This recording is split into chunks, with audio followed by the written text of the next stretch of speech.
chapter we are going to talk about 4.3, that is goods market equilibrium. So when we talk about goods market equilibrium, it simply means that whatever firms produces, it is exactly equal to what people want to buy. Means the total output in the economy is equals to total demand. So how do we represent total output? By Y. And total demand, if we are talking about closed economy, total demand is the sum of desired consumption by households, desired investment by firms, and government purchases, right? जो भी government का expenditure है, that.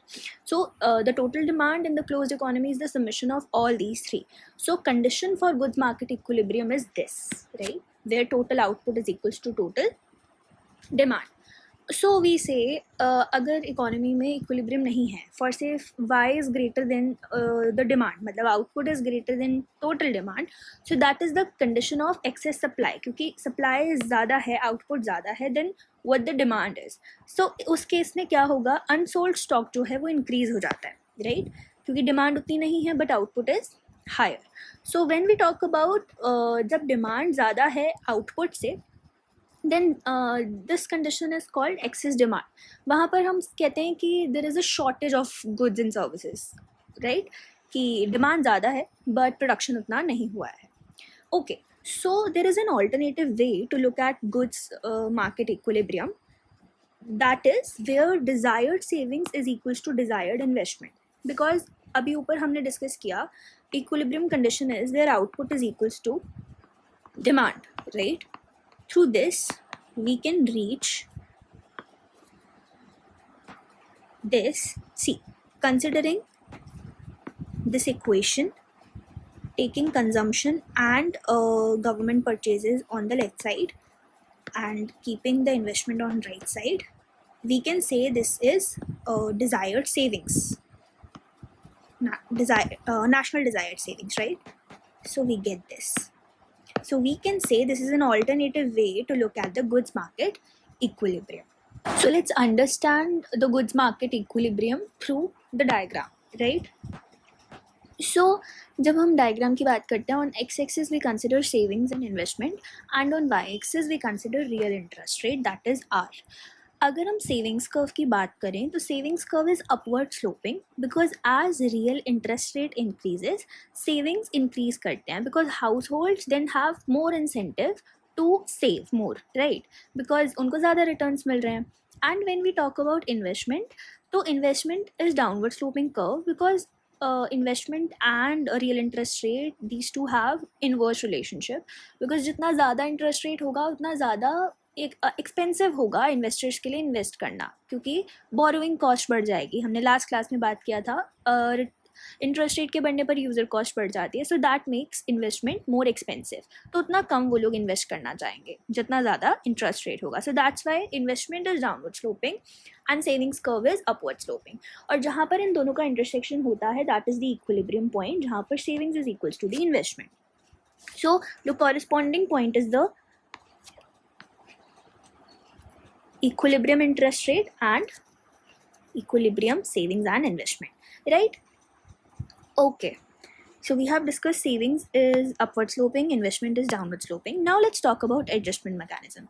Agar if R is less than equilibrium, if real interest rate is lower, तो कम interest rate पर जाहिर सी बात है investment ज़्यादा होगी, बिकॉज इन्वेस्टर्स ज़्यादा फंड्स डिमांड करेंगे, राइट? एंड जो सेविंग्स होंगी वो इतनी ज़्यादा नहीं होंगी, बिकॉज सेवर्स का इतना इंसेंटिव नहीं है कम इंटरेस्ट रेट पर इन्वेस्ट करने का, सेव करने का, right? So this will create the equation of excess demand. हम कह सकते हैं ये कौन सी सिचुएशन हो जाएगी, हमारी एक्सेस डिमांड की सिचुएशन हो जाएगी, जहाँ पर फंड्स की डिमांड इन्वेस्टर्स ज़्यादा कर रहे हैं बट सेविंग्स उतनी नहीं है, सप्लाई उतनी नहीं है, right? So this pushes the interest rate. तो इस एक्सेस डिमांड के केस में क्या होगा, it pushes the price, and price here is interest rate, and it pushes the price upwards, right? Similarly अगर हम बात करें हायर इंटरेस्ट रेट की, तो हायर इंटरेस्ट रेट पर क्या होगा, सेविंग्स ज़्यादा होगी, बिकॉज अगेन सेवर्स को ज़्यादा इंसेंटिव मिलता है हाई इंटरेस्ट रेट पर, सेविंग ज़्यादा होगी और इन्वेस्टमेंट कम होगी. सो दैट मीन्स कि this is the situation of excess supply if we consider, right? क्योंकि जो इन्वेस्टर्स हैं they are demanding less at higher interest rate, but जो suppliers हैं, जो कि savers हैं हमारे, they are saving more at higher interest rate. So this is a situation of excess supply, and in this situation, what will happen? The real interest rate pushes downwards. So that's how we say goods market equilibrium adjusts itself, right? So now let's talk about shifts of the saving curve, right? Okay. तो जब भी desired savings increase हो जाती हैं, our saving curve shifts rightwards, and जब भी desired savings reduce हो जाती हैं, saving curve shifts leftwards, right? So let's consider an example कि जहाँ पर there is an increase in government spending. तो अगर गवर्नमेंट की स्पेंडिंग बढ़ जाती है, see we know when we talk about national savings, S D is equals to Y minus, this is the equation. अगर गवर्नमेंट स्पेंडिंग बढ़ जाएगी, so what will happen? Our national savings will decrease, right? So as a result, national savings कम हो जाएंगे because government is spending more now. Government का consumption ज़्यादा है, so government की savings भी तो नेशनल सेविंग्स का ही पार्ट होती है. So now national savings up to an extent कम हो जाएंगी. सो सेविंग्स के कम हो जाने पर savings curve will shift leftward from S1 to S2. So this shows the leftward shift in the savings curve. तो पहले हमारा इक्विलिब्रियम यहाँ पर था at point E. Now the new equilibrium जहाँ पर न्यू सेविंग्स कर्व और इन्वेस्टमेंट का इंटरसेक्शन हो रहा है, दैट इज पॉइंट F. अब पॉइंट F पे अगर हम देखें, अगर हम इसका इफेक्ट देखें इक्विलिब्रियम पे, तो पॉइंट F पर interest rate is higher, right? So new equilibrium point F पर real interest rate is higher and savings and investments are lower.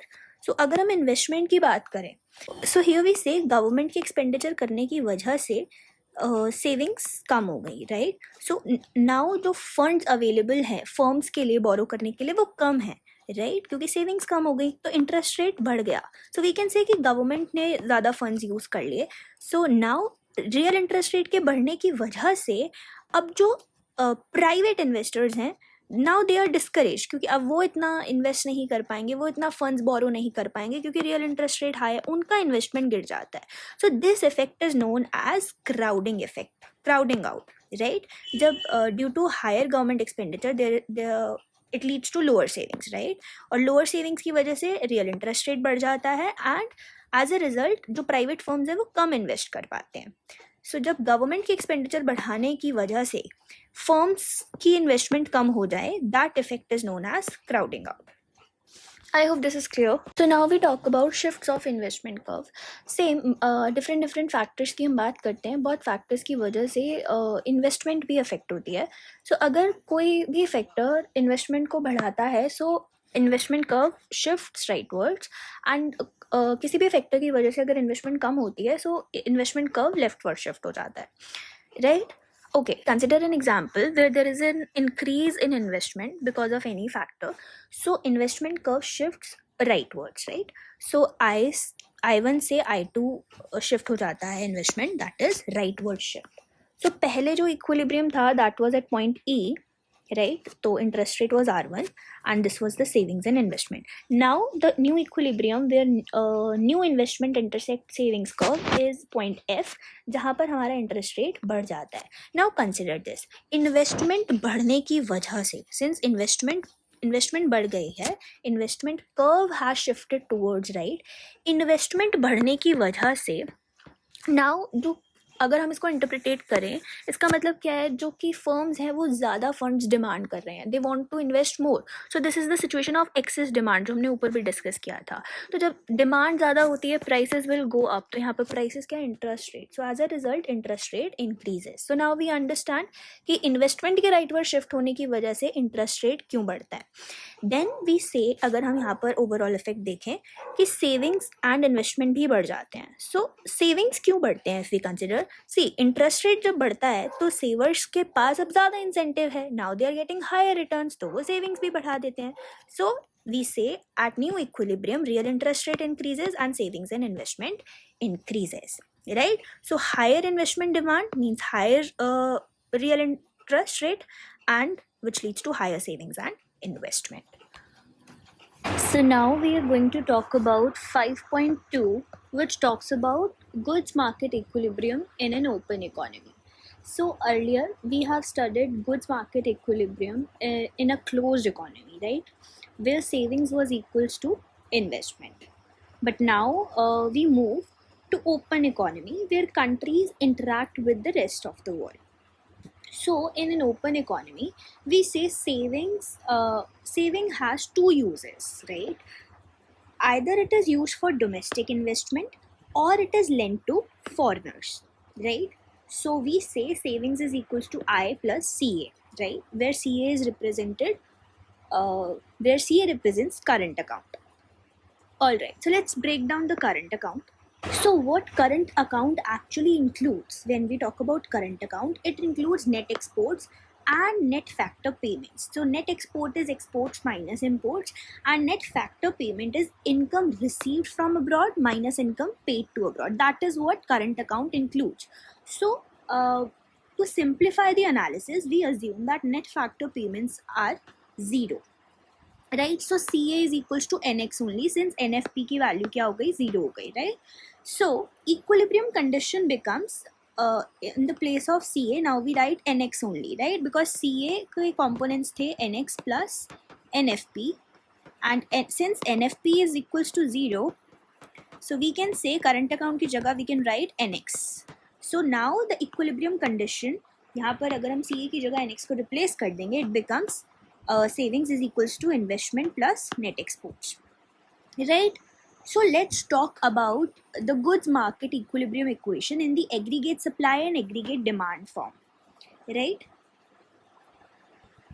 So in an open economy, when we talk about open economy, demand includes net exports as well. So the overall demand of the economy will be composed of desired consumption by households, desired investments by firms, government spendings plus net exports, right?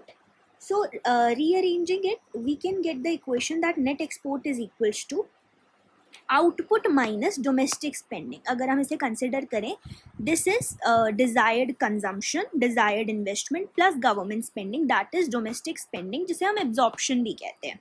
So now we say that if output is greater than absorption, or we say कि अगर output domestic spending से ज़्यादा है, or we can put it like this, अगर if a country produces more than it spends, then net export की value would be greater than zero, it would be positive.